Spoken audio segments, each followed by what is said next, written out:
Shalom y bienvenidos a Vía Haftaj Israel, una frase hebrea que significa amarás a Israel. Esperamos que se queden con nosotros, ya que nuestro maestro, el Dr. Baruch, nos compartirá una enseñanza expositiva de la Biblia. El Dr. Baruch es profesor titular del Instituto Sera Abraham, con sede en Israel. Aunque todos los cursos en el instituto se imparten en hebreo, el Dr. Baruch se complace en compartir esta enseñanza en inglés con doblaje al español. Para más información, visítenos en amarasaisrael.org o descargue nuestra aplicación móvil Mi Estudio Bíblico. Aquí está Baruch y la lección de hoy. God loves you. Dios te ama, pero la pregunta que tenemos que responder es esta. ¿Surtirá el amor de Dios algún impacto positivo en tu vida, en este mundo y en la edad venidera? Por supuesto, estoy hablando del reino de Dios. El hecho de que Dios tenga ese grande y perfecto amor por ti, Él realmente te ama, pero eso no significa que habrá cambio alguno, beneficio alguno, bendición alguna que llegue a tu vida simplemente por causa de su amor por ti. Verás, tú solo te beneficiarás del amor de Dios si estás en una relación de pacto con Él. Hasta que entres específicamente en el nuevo pacto, el pacto que fue ratificado y establecido por la sangre del Mesías, hasta que entres en ese pacto específico, el amor de Dios no producirá nada que sea de consuelo, de ayuda o de agrado para tu vida. Con demasiada frecuencia la gente dice, Dios me ama, y piensan que pueden hallar consuelo en eso. Se sienten reconfortados por eso, pero no deberían, porque a menos de que hayan recibido el mensaje del Evangelio, nunca podrán experimentar ese amor de Dios de manera alguna, ni tampoco los beneficios de ese amor. Toma tu Biblia y ve conmigo al libro de los Salmos, en el Salmo 20. El Salmo 20 es un salmo corto, pero está lleno de mucha sabiduría. Hay gran revelación para nosotros en un sentido práctico, para que podamos actuar de una manera que produzca la voluntad de Dios en nuestra vida. Y eso es lo que debería interesarte. Ser una persona que se comporta de manera tal que la voluntad de Dios se cumpla. Si no estás interesado en la voluntad de Dios, entonces no estás interesado en Dios. Y si crees que tienes una relación con Él, que tienes una esperanza, pero no estás interesado en su voluntad, entonces has sido engañado. Has estado siguiendo una falsa enseñanza. Comencemos. En el Salmo 20, encontramos que el primer verso es simplemente esa breve inscripción, al menos en este salmo. Por lo que es el verso 1 en español y en la mayoría de los demás idiomas, es en realidad el verso 2 en hebreo. Leamos entonces. Lamnatseach Mizmor Lei David. Ya deberíamos estar muy familiarizados con esto. Al músico principal, al director del coro, al líder de la adoración que estará ministrando con este salmo. Así que sabemos que este es un Mizmor Lei David, es decir, un salmo de David. Él lo dirige a aquel que va a liderar la adoración.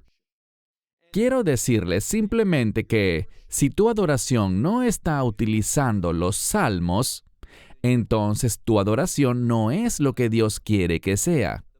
El libro de los Salmos es un libro fundamental para llevarnos a una experiencia de adoración apropiada con el Dios viviente, a través de su Hijo, el Mesías Yeshua.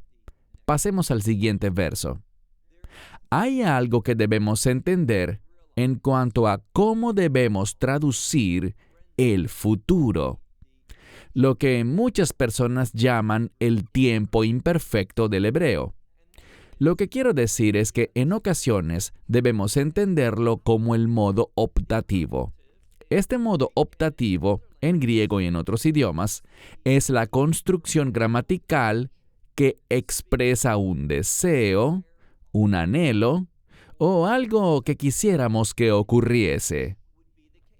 Es lo que a menudo se traduce con frases como que Dios te bendiga, que el Señor te provea, que Dios te ayude y cosas por el estilo. Pero la verdad es que en hebreo no tenemos esa construcción gramatical. Nosotros no decimos que Dios haga esto o ojalá Dios hiciera aquello, sino que en hebreo es una proclamación.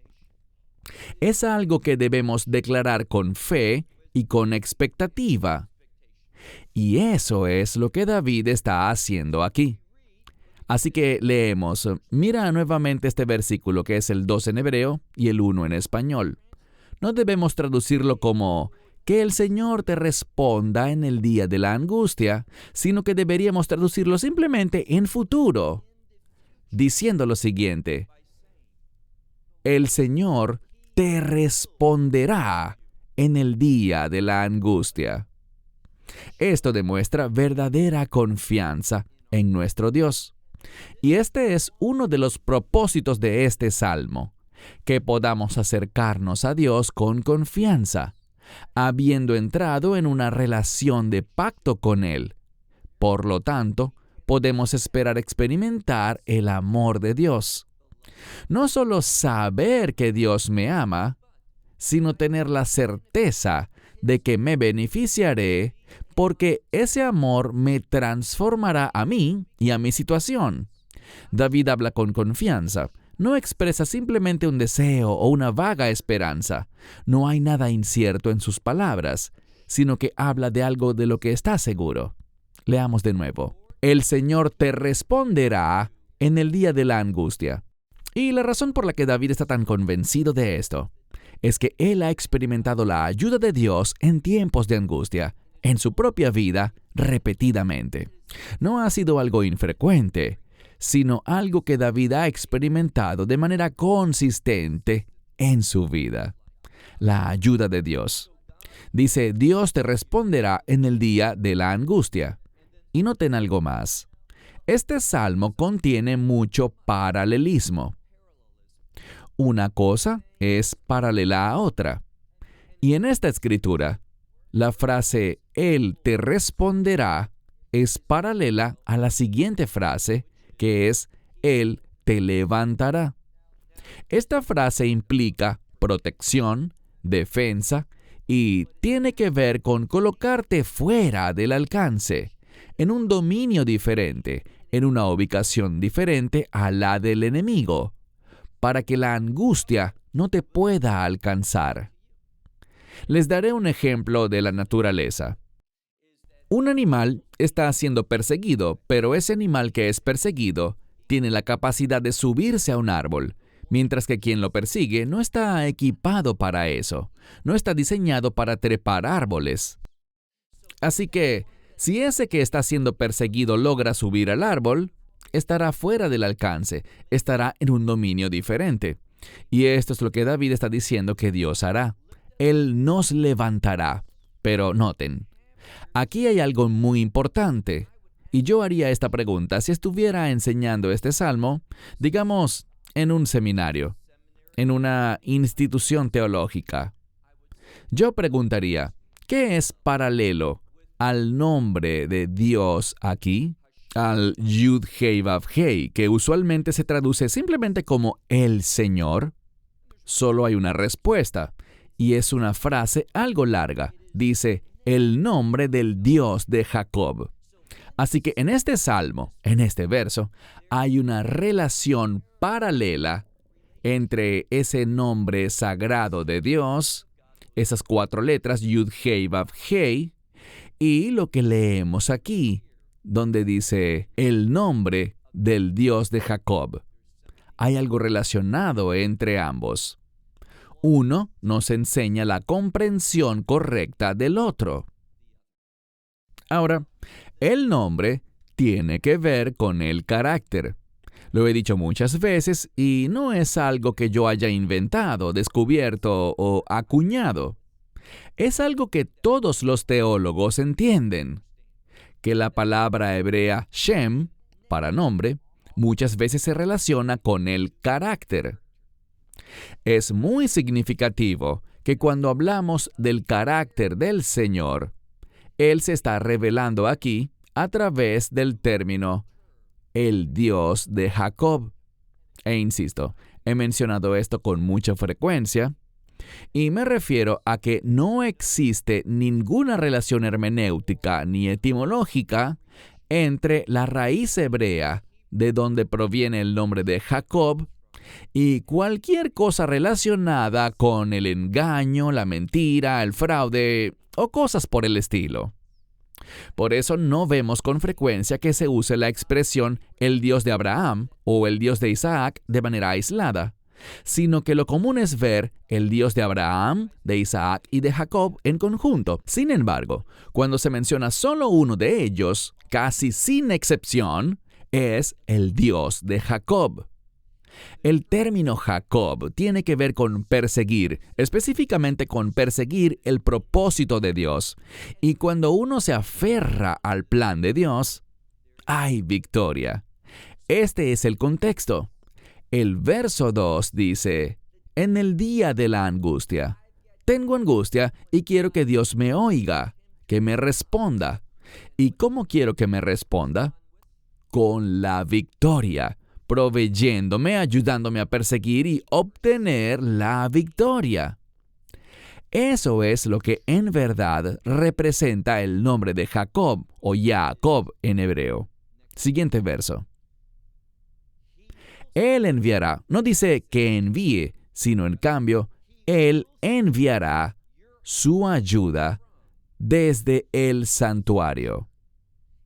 Un término que se refiere al lugar santo. Así que Dios proveerá esa ayuda, esa liberación. Él actuará para elevarnos y alejarnos de la angustia y de la fuente de esa angustia. Pero es significativo que se use un término que alude al lugar santo.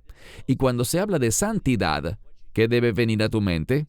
Y esperaría que a estas alturas me respondas lo siguiente: propósito. Bíblicamente hay una relación entre la santidad y el propósito de Dios. Así que cuando yo hago lo que hizo Jacob, cuando persigo los propósitos de Dios, puedo esperar que Dios se mueva en mi vida y me envíe su ayuda. Entonces David dice, Él enviará su ayuda desde el lugar santo y desde Sión. Y no olvides la relación que hay entre el lugar santo y Sión. Estos dos lugares son paralelos. Y el envío de ayuda es paralelo a la parte final del verso 3 en hebreo, 2 en español, donde tenemos la frase Yisadeja, que significa Él te sostendrá. Esta palabra para sostener se usa para describir a alguien que ayuda a otro a recuperar su salud. En hebreo moderno, cuando vas a un centro de rehabilitación, define a alguien que te ayudará a volver a estar saludable. Son personas que te sostienen, que proporcionan lo necesario para que te recuperes y regreses a ese estado correcto, a esa condición adecuada. Y eso es lo que hace Dios con su pueblo, cuando están en una relación de pacto con Él. Siguiente verso, que es el 4 en hebreo, 3 en español. No dice que recuerde, sino Él recordará todas tus ofrendas. Esta es la palabra minjá, que a veces se traduce como ofrenda de grano, pero en términos generales, de manera genérica, se refiere a un donativo, a una ofrenda para Dios. Y esto nos enseña un principio importante. Cuando haces ofrendas a Dios, ¿cómo se hace esto? Bueno, puede que sea a una organización, a tu iglesia local, a la cual bendices regularmente con tus ofrendas, o tal vez bendices a cierta persona, a alguien que está en necesidad, tal vez un extraño. lo que sea, cuando lo ayudas y lo haces en el nombre de Dios. Justamente hoy estaba oyendo una entrevista que le hicieron hace tiempo a una artista muy exitosa que murió hace ya algunos años. Durante la conversación, ella recordaba algo de su infancia. Ella tenía 93 años al momento de la entrevista y murió poco después, pero contó algo de cuando tenía 4 o 5 años y que unos vecinos ayudaron a su familia y proveyeron lo necesario para que ella pudiera entrar al mundo del espectáculo, principalmente al canto y la actuación.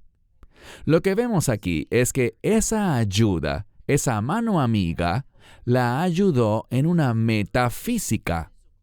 Tú puedes ayudar a personas físicamente, pero con un objetivo espiritual. Y esto es lo que encontramos cuando aquí se habla de ofrendas. Él recordará todas tus ofrendas y tus holocaustos.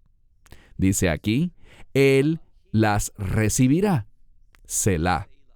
No hay forma de traducir esta última palabra hebrea, Selah, pero habla de un énfasis, que Dios es fiel para recordar y que Él recibirá, aceptará lo que se le entrega o lo que damos en su nombre para sus propósitos y para bendecir a otros. Versos 5 en hebreo, 4 en español. Él te dará conforme a tu corazón. Te diré lo que hacen los falsos maestros. Esos que aman cosquillearte los oídos. Ellos predican sobre esto, diciéndote, Dios te concederá los deseos de tu corazón, lo que tú quieras. Falso. Esa no es la forma correcta de entender esto. Cuando dice que Él te dará, si te fijas bien, dice Kil Vaveja, que significa simplemente conforme a tu corazón. Y la forma correcta de percibir este pasaje es esta. Dios actuará conforme a la condición de tu corazón. ¿Tienes un Leiv Nahon, un corazón recto, un corazón establecido, un corazón justo, un corazón puro? Es muy lamentable que la gente tome versículos como este y con el fin de sensacionalizar, de agradar a la audiencia, con el verdadero propósito de manipularlos, dicen cosas que el texto bíblico no implica. Cuando observamos este verso, recuerda que el mejor intérprete de la Biblia es la misma Biblia. Dice, Él te dará conforme a tu corazón y todo tu consejo. Ahora, ten cuidado. El término que tenemos aquí es itzá. Esta palabra, que en hebreo es itzá, literalmente significa consejo. Pero si te fijas cómo se usa en otros salmos y en otros lugares de la Biblia, es una palabra que en realidad se refiere a tener revelación divina en cuanto a sus planes y propósitos. Así que los consejos que el Señor tiene para ti te enseñan sobre cómo debe ser tu vida, cómo debes vivirla y cuáles son sus objetivos para ti. Así que si tu corazón está comprometido con el consejo, tu consejo, e insisto, la fuente de tu consejo es Dios, ese será el propósito de tu vida. Así que Él se moverá y actuará. Noten lo que dice. Y todo tu consejo, Él lo cumplirá. No se trata de lo que tú inventas en tu mente, lo que deseas o que piensas que es tu destino. Todas esas son puras falsas doctrinas. El asunto es el destino de Dios, el propósito de Dios, el objetivo que Dios tiene para tu vida. En eso es en lo que Dios se moverá y cumplirá. Y si tu corazón no está comprometido con el objetivo de Dios para tu vida, Dios simplemente se apartará. No experimentarás su ayuda, su asistencia, su sostén, ni su provisión. Estarás en una especie de tiempo fuera espiritual. ¿Y qué pasa cuando eso ocurre en la vida de alguien? Muchas veces, lamentablemente, comienzan a buscar otras fuentes para obtener lo que quieren. y creen que es Dios, pero están siendo profundamente engañados. Y en lugar de perseguir los objetivos de Dios para su vida, están en un camino completamente distinto. Verso 6 en hebreo, 5 en español. Nera neina. Bien, nera neina significa gritemos. Es un término de poder y de gozo. En la Biblia, vemos que estos dos conceptos, poder y gozo, con frecuencia van de la mano. Hay un verso en el libro de Nehemías, capítulo 8, verso 10. Tú lo conoces. El gozo del Señor es mi fortaleza. Así que cuando tengo el gozo que proviene de Dios, ese gozo me fortalecerá.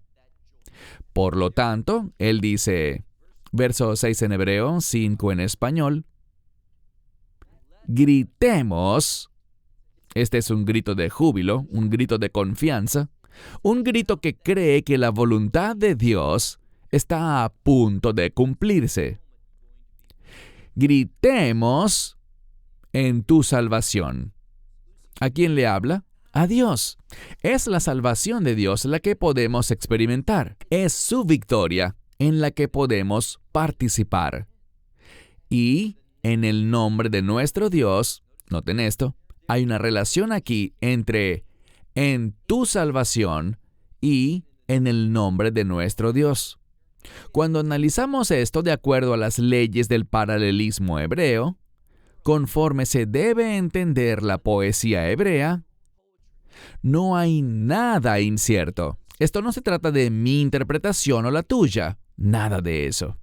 Hay marcas gramaticales que confirman, no digo que sugieren, sino que confirman esto. Porque cuando leemos el verso, noten que tenemos la frase neraneina, gritemos. Y la última parte de esta primera mitad es la palabra nidgal. Alzaremos el estandarte. Sabemos que son paralelas porque están en primera persona del plural y ambas son verbos. Así que al analizar las marcas gramaticales, no hablan de algo similar, sino de una relación exacta entre estas. Neraneina y nidgal son paralelas entre sí. Y luego la frase Bishuateja, en tu salvación, es paralela a Ubeshem Eloheinu. La partícula en, que aquí es la preposición hebrea be, va tanto con la frase en tu salvación como con en tu nombre. Ambas frases contienen la partícula en tu salvación y en tu nombre, Dios nuestro. Entonces son la salvación y el nombre de Dios. ¿Y qué significa nombre? Carácter. La salvación es algo que yo puedo experimentar. No solo soy salvo, sino que puedo experimentar la salvación. No es simplemente el privilegio de entrar al reino de Dios, sino que puedo experimentar la salvación ahora mismo. Y un aspecto principal de la salvación, y no estoy diciendo que es el aspecto principal, pero sí es un aspecto principal de la salvación, es el nombre de Dios. ¿Qué quiero decir? Vivir, comportarse y pensar de acuerdo con el carácter de Dios. Eso es la salvación, cuando me comporto como Dios en su carácter.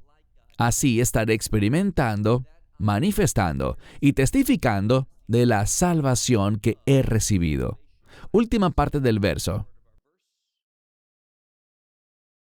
Y el Señor cumplirá todas mishaboteja.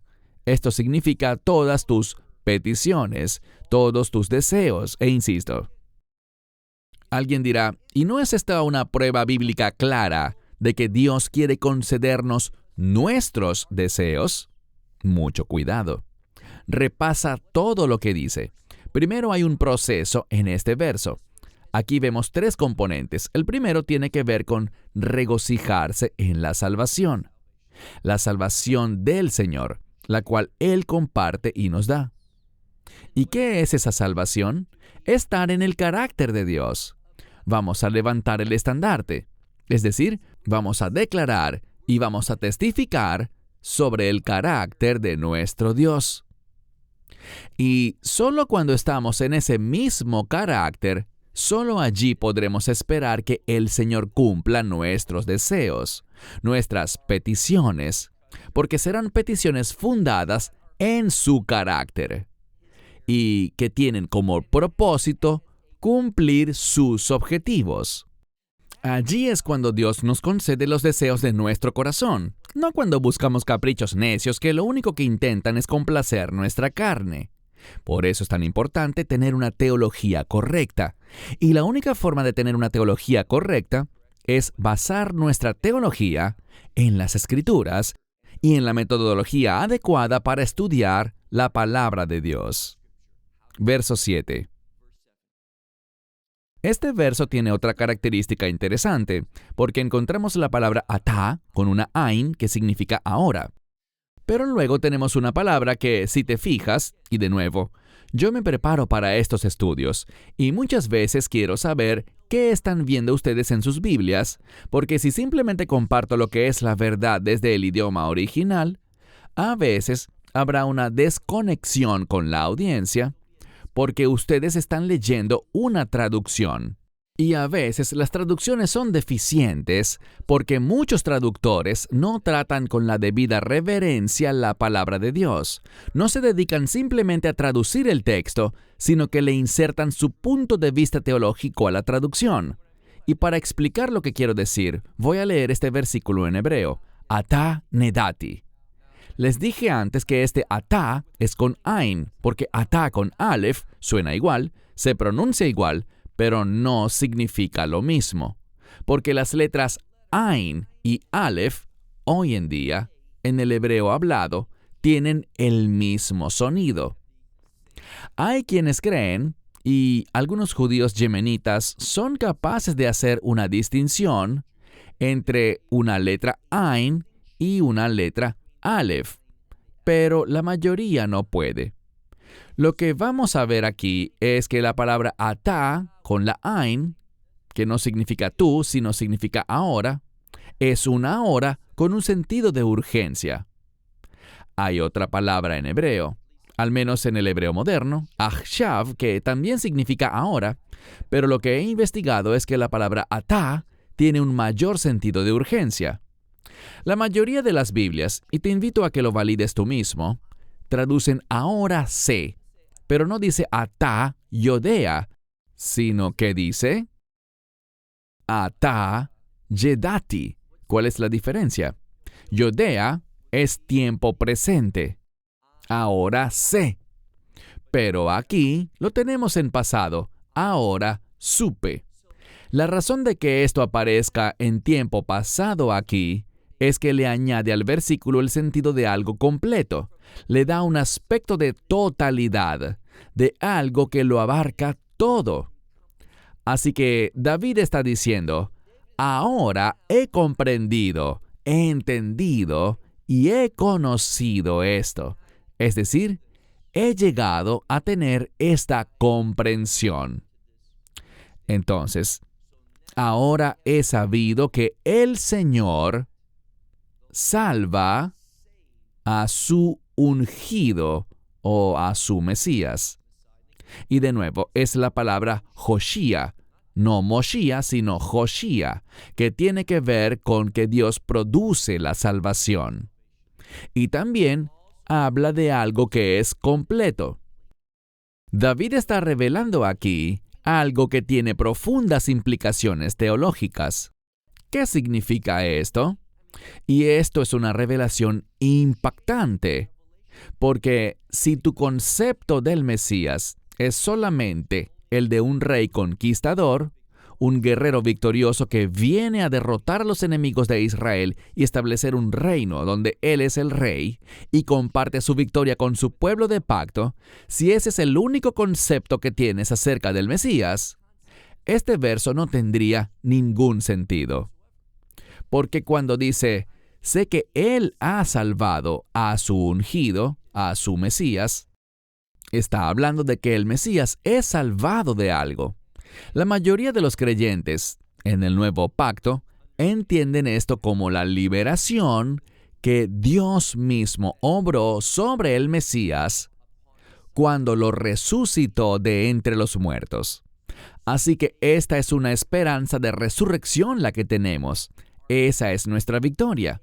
No es una liberación física según la carne, sino una liberación espiritual que tiene implicaciones físicas y por medio de la cual vencemos a la muerte. Y vencer a la muerte nos posiciona para una experiencia de reino. Ahora la segunda parte del versículo 7. Él le responderá desde sus santos cielos. Esto retoma lo del verso anterior. Ki Hoshia Hashem Meshijó, porque el Señor ha salvado a su Mesías. Él le responderá, vuelve al tiempo futuro. Él le responderá desde sus cielos santos. ¿Y cómo le responderá? Con poderes. Esta es la misma palabra de la cual se deriva el nombre del ángel Gabriel, y Gabriel es un ángel poderoso. Así que Dios va a responder con este poder, y el término aquí está en plural, poderes, para mostrar abundancia. Y además dice con Yesha, con la salvación de su diestra. Esta diestra también nos habla de victoria y fidelidad hacia un pacto preestablecido, un trato, un acuerdo, una expectativa, una promesa que fue entregada. Eso es lo que hace Dios. Él salva y libera con base en su promesa de pacto. Verso 8 en hebreo, 7 en español. Ahora se hablará de una alternativa. Hay dos alternativas, o podríamos decir, hay dos opciones de vida, por así decirlo.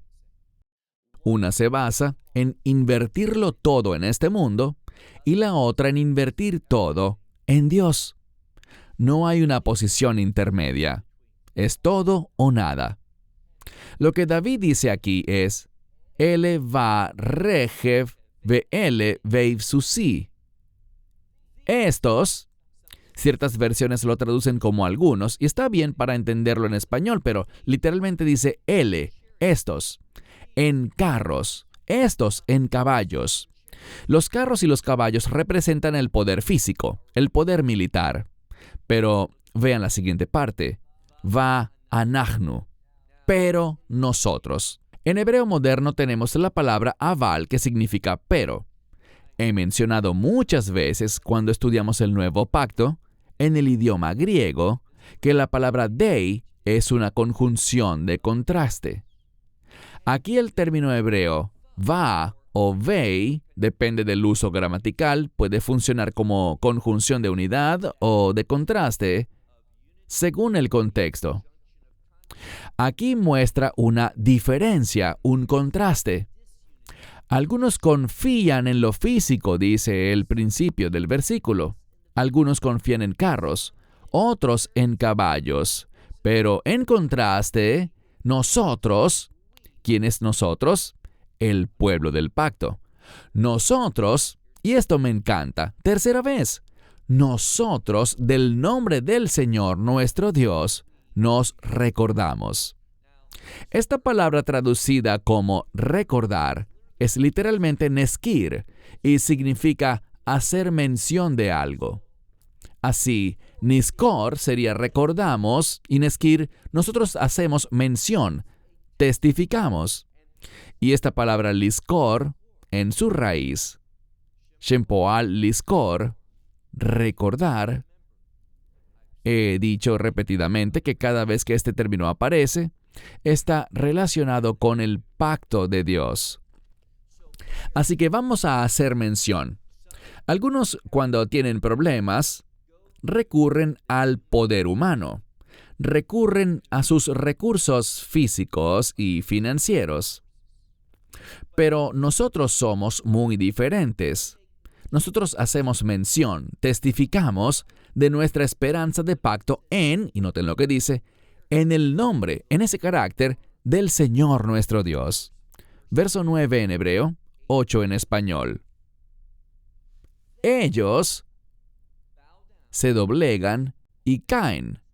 Esta palabra para doblegarse puede implicar que se someten, es decir, son forzados a someterse.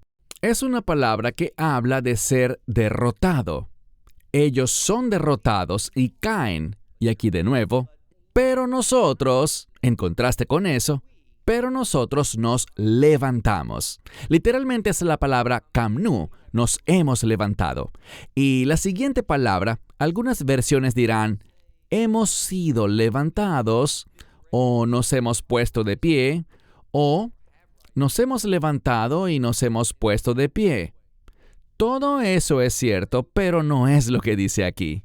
Esta palabra, mírala con cuidado, es la palabra vanit odad, que apunta a dos posibilidades. Algunos argumentan que la raíz es od, que significa otra vez. Aunque seamos derribados, nos volveremos a levantar una y otra vez, y finalmente tendremos ese gran levantamiento que es la resurrección. Bien, si yo simplemente dijera la palabra oded, ¿sabes qué entendería cualquier hablante de hebreo? Esta es una palabra que significa ánimo o aliento. Noten la diferencia. Porque confiamos en el nombre del Señor, porque hacemos mención y testificamos de su pacto, entonces nosotros nos hemos levantado y vamos a ser animados por la fidelidad de Dios. Y ahora finalmente el último verso, que es el 10 en hebreo y 9 en español. Este es un verso, por ejemplo, Havdalah. Al concluir el Shabbat, lo hacemos con este verso, en las oraciones del Havdalah. Es un gran verso. Me encanta siempre recitarlo en hebreo, Adonai Hoshia Hamelech Yainenu Beyom Koreinu, que significa el Señor, Él salva, el Rey nos responderá. No dice que tal vez o que ojalá nos responda, sino que Él nos responderá en el día en que clamemos. Concluiré este estudio uniendo el primer verso, que literalmente es el segundo en hebreo, con el último verso del Salmo. Al comenzar nuestro estudio, hablamos de que Él responderá, el Señor te responderá en el día de la angustia. Y ahora encontramos la misma frase. Él nos responderá en el día en que clamemos. Allí es donde debemos estar. Así es como hallamos ayuda, como somos elevados, como recibimos todos esos beneficios.